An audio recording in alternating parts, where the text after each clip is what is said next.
Good when you are. You ready? Yep. Good afternoon. We need your help today. We're looking for a missing person. Harold Eugene Cantrell went missing Wednesday from a nursing facility, assisted living facility here in the city, Indigo Palms Healthcare, and we just need some help finding him. We've had several tips and leads over the last couple days, and nothing's panned out yet this time. We're hopeful that he's still okay, but he does have some medical conditions. He suffers from dementia, Alzheimer's, and he's diabetic. So, and he hasn't, had food or water that we know of in the last 2 or 3 days. I'm hoping somebody's fed him, and I hope the public can help us out in finding him. We have search teams out there right now looking for him. We've been looking since yesterday. Actually, initially, since he first been missing, we've been looking for him, but we've really intensified our efforts the last 24 to 36 hours, and we just need some help finding him. I'll have his son here, Mike, if you want to say a few words. Sure. Thank you, everybody. We hope that we can get the word out, and through this news conference, we can notify everybody in the Daytona Beach area to try to find my dad. He's 85 years old. He may or may not know where he's at or who he is. He's trying to get home to his wife, who lives in Flagler, and the next minute he's trying to get home to the house he grew up in Southern Illinois. So minute to minute, he may have a different motive on where he's trying to go.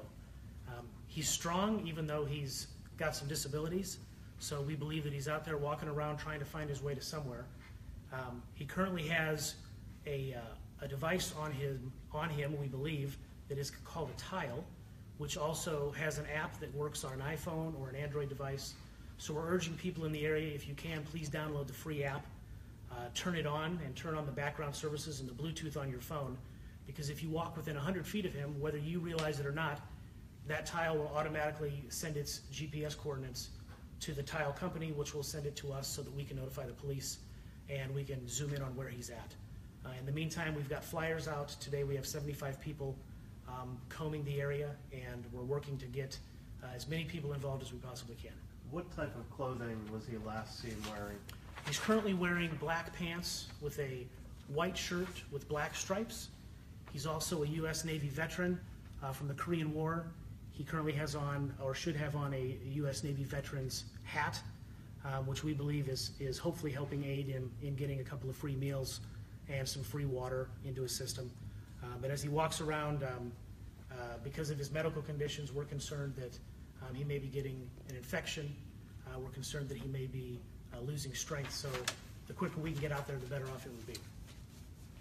And thanks, Mike. That was some great information there. We got to find him. Let's bring this veteran home. This veteran fought for us, for this country. Now it's our job to fight for him, and let's bring him home. And I think we can do that. We need the public's help. I've also alerted our amateur radio clubs. They're going to come out and start working the area. The last sighting we think we heard was about since yesterday on the golf course here at Indigo. So we're going to be checking out that way now. And we're going to stay here until we find him. Chief, does he have a means of getting around, or do you guys feel like he's walking from around town? We think he's on foot right now.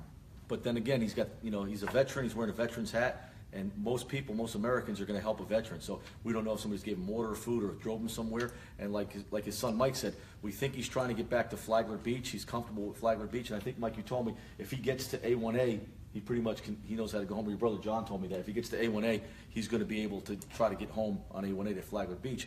But then also he keeps talking lately about going back to Southern Illinois, where he was born and raised. He was a school teacher there, an educator, a wrestling coach, a track coach.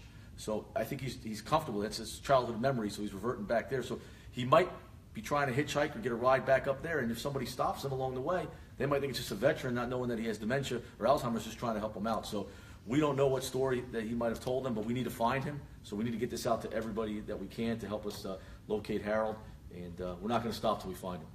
Yeah, and if somebody sees my dad, what we're asking you to do is immediately call 911. Get the police involved. And if you can, have a conversation with my dad. Keep him where he's at. Don't just report it and move on. Let's try to keep him at the location where you've seen him so that the police can respond. These guys have got fantastic response times at Daytona Beach. They've got people on the streets all the time. So if we just have a couple of minutes to hold Dad where he's at, these guys will be all over it. Mike, you brought up a great point. Social media is great. It has a purpose, but we need you to hold them. We need you to call 911. Don't put posts that, hey, I've located and found him. That does no good.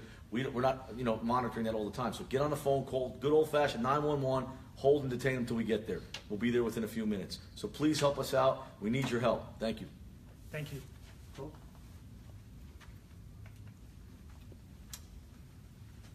Good? Good. Yeah.